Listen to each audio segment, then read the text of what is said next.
The PS5 may be here, but that doesn't mean there isn't still interesting tech coming out for the PS4.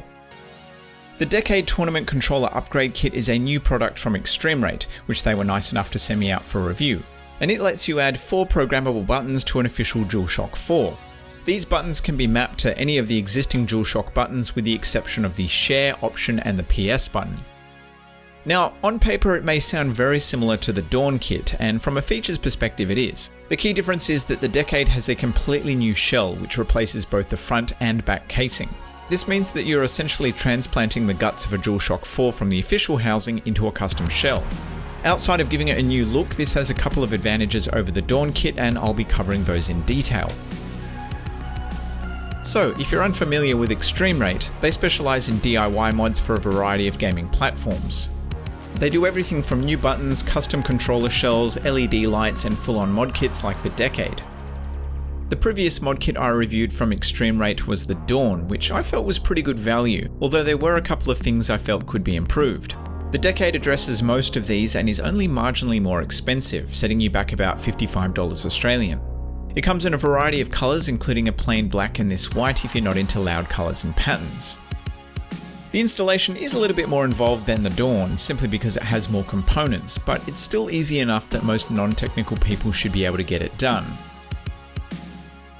The kit comes with all the tools you'll need to assemble it, including this little pick thingy to help Jimmy open the casing.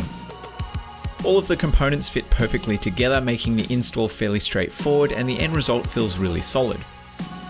Just be aware that if you want to remap the analog sticks and the touchpad, you will need to do a small amount of soldering.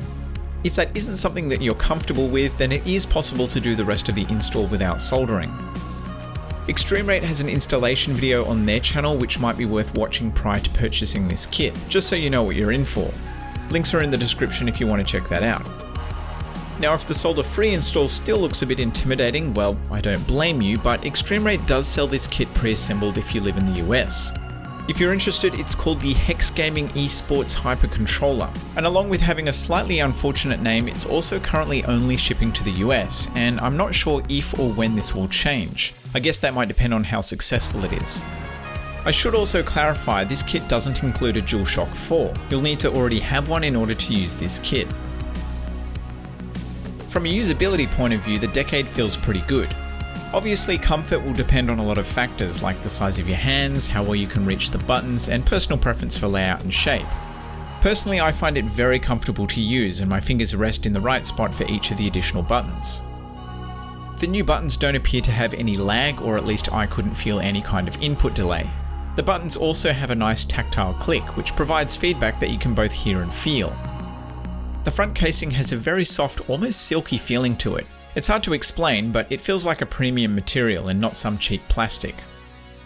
The back casing has a textured grippy surface, which if I'm being completely honest, kind of looks a bit like a ball bag.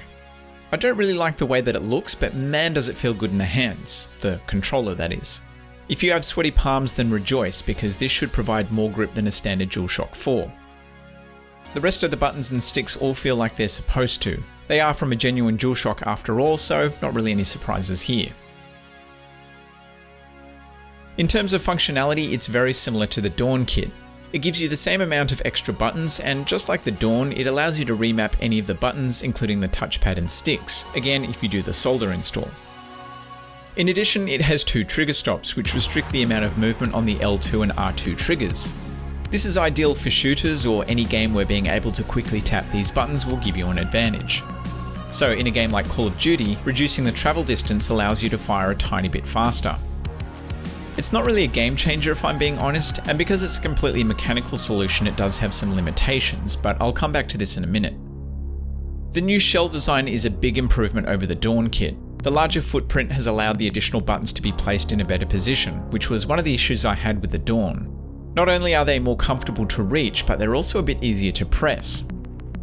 The button to put the controller into setup mode is an actual button, rather than the pressure sensitive switch on the Dawn. Functionally they're the same, but having a button means that the setup function isn't hidden. The tactile click from pressing the button also lets you know that you've pressed it properly, which is a nice little UX win. The light indicating when it's in setup mode would have been better positioned on the controller, rather than it being on the button, but it's not really a big deal. You just have to make sure not to cover it up when pressing it. Overall, I think it does what it advertises on the tin, and from a comfort and performance standpoint, I've been very happy with it. There are a couple of things I don't like about it though. Firstly, the trigger stops don't work with every game I've tried, which I'm guessing has to do with how the game itself has been coded. Some games require the trigger to be fully pulled back for it to register. In Killzone Shadowfall, for example, using the trigger stops prevents you from being able to ADS with any kind of consistency.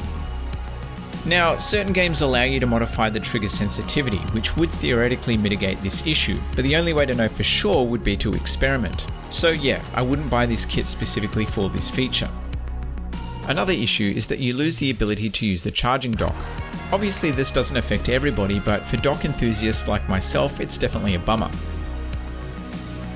The last thing, which may or may not be something to consider, is the noise of the additional buttons.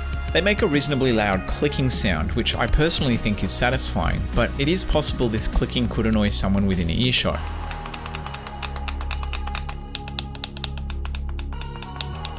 This is undoubtedly an edge case situation, but I thought it was worth mentioning.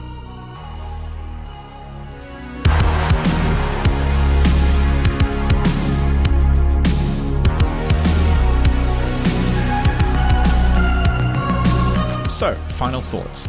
Yeah, the trigger stops feel like a bit of a hacky solution, and having to plug it in to charge adds an element of fiddliness to my setup, but overall I'm very happy with how it performs. It's extremely comfortable to use, much more so than the Dawn. I'd say that it feels as good to me as an official Dualshock, and I like it a lot more than Sony's back button attachment. The new buttons allow you to quickly access commands you may not have been able to before without taking your fingers off the sticks. Without a doubt, it does provide a substantial advantage in some games, and particularly those where every millisecond counts. It's competitively priced too, which I think makes it the most compelling option in its price range. And if you're after a solution under $100, then I think this is easily the best option. If you've got any further questions or want a bit more detail on anything that I've covered, just let me know. Like if you enjoyed this video, subscribe if you want more, but otherwise, thanks for your time.